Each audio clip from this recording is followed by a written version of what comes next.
کیونکہ آپ کئی دن سے فاقہ کر رہے تھے۔ جب آپ نے وہ سیب نوش فرما لیا یعنی کھا لیا، اس کے بعد آپ کو خیال آیا کہ میں نے یہ سیب تو کھا لیا، لیکن کیا یہ مفت کا سیب جائز ہے؟ آج تک میں نے کوئی حرام کمائی نہیں کھائی، نہ ہی کوئی حرام شے کو نوش فرمایا، لیکن آج جو میں نے یہ مفت کا سیب کھایا، کیا یہ مجھ پر جائز بھی ہے؟ آج تک میں نے کبھی بھی مفت کا مال نہیں کھایا، لیکن آج بھوک کی تپش نے، بھوکے کی شدت نے مجھے یہ مفت کا مال کھلا ہی دیا۔ آپ یہ سوچ کر بڑی پریشان ہو رہے تھے۔ آپ نے سوچا کہ یہ داغ مجھے بہت تکلیف دے سکتا ہے، تو اب میں اس غلطی کے لیے کیا کروں جس سے میری یہ غلطی معاف ہو؟ تو آپ نے خیال کیا کہ کیوں نہ جس جانب سے یہ سیب آیا ہے اس کی طرف جایا جائے، اور اس کے مالک یعنی جس درخت سے یہ سیب گرا ہے اس درخت کے مالک کو پتہ کر کے اس سے معافی مانگی جائے۔ اگر وہ مجھے معاف کر دے گا تو میری یہ گناہ دھل جائے گا، اور تب تک مجھے قرار نہیں آئے گا جب تک کہ اس کے مالک کو ڈھونڈ کر اس سے معافی طلب نہ کر لوں اور وہ مجھے معاف نہ کر دے۔ آپ نے یہ ٹھان لیا کہ اب تو میں اس سیب کے مالک کو ڈھونڈ کر ہی رہوں گا، اور آپ نے اسی وقت وہاں سے اٹھ کر دریا کے کنارے کنارے جس جانب سے سیب آیا تھا اس طرف چلنا شروع کر دیا، اور اس طرف روانہ ہو گئے جس طرف سے یہ سیب آیا تھا۔ آپ کی آنکھوں میں آنسو تھے، آپ کو بہت برا لگ رہا تھا کہ میں نے مفت کا سیب کھا لیا، تو آپ کی آنکھوں سے اشک جاری تھے اور آپ اس جانب چل رہے تھے۔ آپ تھوڑی ہی دور چلے تھے کہ آپ کو اچانک ایک سیبوں کا باغ دکھا جو اس دریا کے کنارے ہی تھا، اور ایک درخت جس کی ایک ڈال دریا کے اوپر ہی تھا، اور اس میں بہت سارے سیب لگے ہوئے تھے۔ آپ نے خیال فرمایا کہ ہو نہ ہو اس درخت کا ہی سیب گر کر اس دریا سے مجھ تک پہنچا تھا۔ آپ نے جیسے اس باغ کو دیکھ لیا تو آپ دوڑ کر اس کے جانب گئے۔ آپ جیسے اس باغ میں داخل ہوئے تو آپ نے دیکھا کہ ایک بزرگ عبادت میں مشغول ہے۔ آپ وہیں پر کھڑے ہو کر انتظار کرنے لگے۔ جیسے ہی وہ بزرگ عبادت سے فارغ ہوئے تو آپ رحمۃ اللہ علیہ ان کے سامنے ادب سے کھڑے ہو گئے۔ ان بزرگ سے فرمایا کہ مجھ سے ایک بہت بڑا گناہ ہو گیا ہے، آپ کا قصوروار ہوں، مجھے معاف کر دیجیے۔ ان بزرگ نے کہا، تم سے کیا گناہ ہو گیا ہے؟ تم مجھ سے معافی کیوں مانگ رہے ہو؟ تو آپ حضرت موسیٰ جنگی دوست رحمۃ اللہ علیہ نے فرمایا کہ حضرت، آپ کے باغ کا ایک سیب دریا میں بہتا ہوا مجھ تک پہنچ گیا تھا اور میں نے وہ سیب کھا لیا ہے۔ میں آپ کے پاس اپنے قصور کی معافی مانگنے کے لیے آیا ہوں۔ اگر آپ مجھے معاف کر دیں تو میرے دل سے یہ پریشانی دور ہو جائے گی۔ آپ مجھے معاف کر دیں۔ جن بزرگ کا باغ کا وہ سیب تھا، آپ بھی روشن ضمیر بزرگ تھے۔ آپ پہلے تو مسکرائے، اس کے بعد کہنے لگے کہ تم نے تو بہت بڑا گناہ کر دیا ہے، یہ کوئی چھوٹا موٹا گناہ نہیں ہے، تم نے بغیر پوچھے میرا سیب کیسے کھا لیا؟ میں اس بات کو ایسے ہی درگزر نہیں کروں گا، جو تم نے غلطی کی ہے میں اس کی سزا تمہیں ضرور دوں گا۔ حضرت ابو صالح رحمۃ اللہ علیہ فرمانے لگے کہ آپ جو بھی سزا دیں گے مجھے قبول ہے، میں نے گناہ کیا ہے تو میں سزا کا حقدار بھی ہوں، آپ جو بھی سزا دیں گے میں ہنسی خوشی اسے قبول کر لوں گا، لیکن آپ بس میرا یہ گناہ معاف کر دیجئے۔ تو ان بزرگ نے فرمایا کہ آج سے تمہاری سزا یہ ہے کہ تمہیں صبح شام اس باغ کی دیکھ بھال کرنی ہے اور ہمارا کہا ماننا ہے۔ اب تمہیں روز یہاں اس باغ سے سیب توڑنا ہے اور صبح شام اسے بیچنا ہے، لیکن خبردار ایک بھی سیب نہیں کھاؤ گے۔ حضرت ابو صالح رحمۃ اللہ علیہ نے فرمایا، جو آپ بول رہے ہیں وہ میں سب کروں گا، مجھے یہ سزا منظور ہے۔ اس کے بعد آپ رحمۃ اللہ علیہ نے اپنا معمول یہ بنا لیا کہ صبح شام اس باغ کی دیکھ بھال کرتے، سیب بھی بیچتے اور عبادت الہی میں مشغول رہتے ہیں۔ وہ بزرگ آپ پر نظر رکھے ہوئے تھے، انہیں آپ کی ہر ایک ادا بہت اچھی لگ رہی تھی، کیونکہ آپ اصول کے مطابق کام کر رہے تھے جو وہ بزرگ آپ کو بتا کر گئے تھے۔ اسی طرح آپ سیب کی دیکھ بھال کرتے تھے اور سیب بیچ کر آتے تھے اور کبھی بھی سیب نہیں کھاتے۔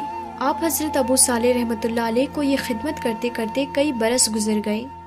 ایک دن حضرت ابو صالح رحمۃ اللہ علیہ ان بزرگ کے پاس گئے اور کہنے لگے، حضور میری سزا کب پوری ہوگی اور میں کب اپنے گھر واپس جا پاؤں گا؟ تو ان بزرگ نے فرمایا کہ ابھی کچھ وقت اور باقی ہے، اس کے بعد تمہاری سزا پوری ہو جائے گی۔ آپ حضرت ابو صالح رحمۃ اللہ علیہ نے کہا، ٹھیک ہے، آپ جیسا کہتے ہیں میں ویسا ہی کروں گا۔ اس کے بعد آپ رحمۃ اللہ علیہ واپس باغ کی دیکھ بھال میں لگ گئے، اور آپ نے اس کے بعد برسوں اس باغ کی دیکھ بھال کی، کبھی بھی ایک سیب چکھا تک نہیں۔ کچھ سالوں بعد آپ رحمۃ اللہ علیہ ایک دن پھر ان بزرگ کی بارگاہ میں گئے اور کہنے لگے، حضور میری سزا اب تک پوری ہوئی یا نہیں؟ تو ان بزرگ نے فرمایا کہ تمہاری سزا پوری ہو چکی ہے، لیکن ابھی بھی میں تمہیں ایسے نہیں بھیجوں گا، ابھی بھی میری ایک شرط ہے۔ تو آپ رحمۃ اللہ علیہ نے کہا، شرط؟ کیسی شرط؟ آپ مجھے بتائیں۔ تو ان بزرگ نے فرمایا کہ میری یہ شرط ہے کہ میری اولاد ہے، میری ایک لڑکی ہے، وہ منہ سے گونگی ہے، کانوں سے بہری ہے، آنکھوں سے اندھی ہے اور پیروں سے اپاہج ہے، وہ نوجوان ہو چکی ہے اور میرا دل کا چین بھی ہے، اس کا شادی کرنا میرا فرض عین ہے۔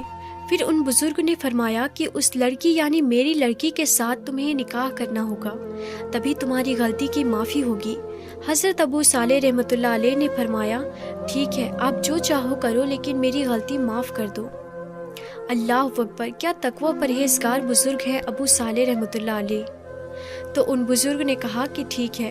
ان بزرگ نے اپنی لڑکی کا نکاح حضرت ابو صالح موسیٰ جنگی دوست رحمۃ اللہ علیہ سے کر دیا، اور آپ رحمۃ اللہ علیہ کو کہیں پر رہنے کے لیے ایک کمرہ بھی دیا تاکہ آپ اپنی شریک حیات کے ساتھ وہیں پر رہ سکیں۔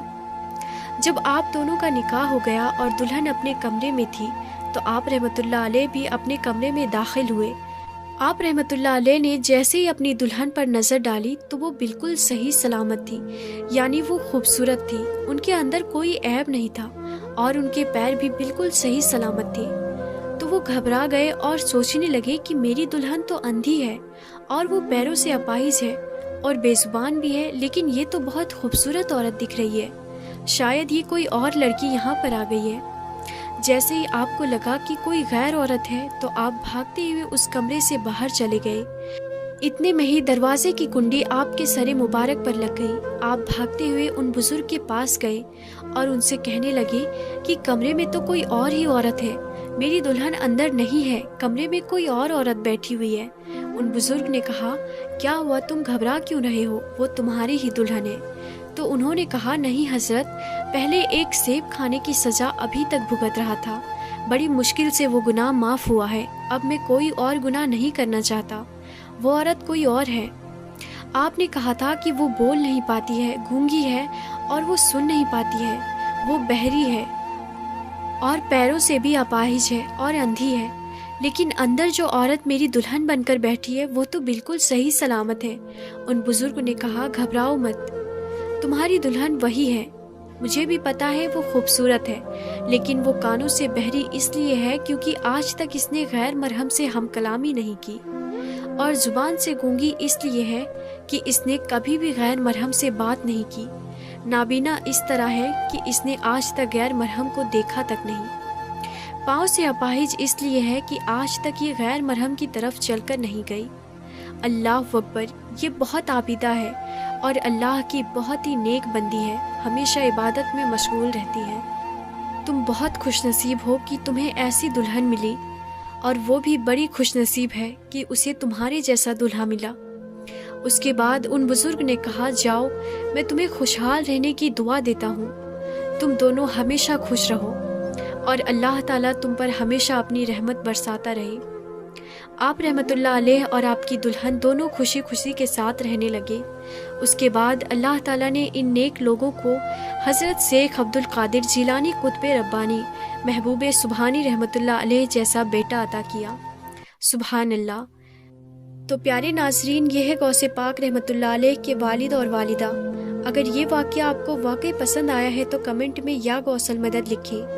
اللہ تعالیٰ سے یہی دعا ہے کہ اللہ تعالیٰ رسول خدا صلی اللہ تعالیٰ علیہ وسلم کے صدقے ہمیں تمام اولیاء کرام اور تمام بزرگان دین سے محبت کرنے کی اور ان کا ادب اور تعظیم کرنے کی توفیق عطا فرمائے، اور ہمیں ہر برے کام سے، ہر برے عمل سے بچائے رکھے، اور صراط المستقیم کی راہ پر چلنے کی توفیق عطا فرمائے۔ آمین ثم آمین۔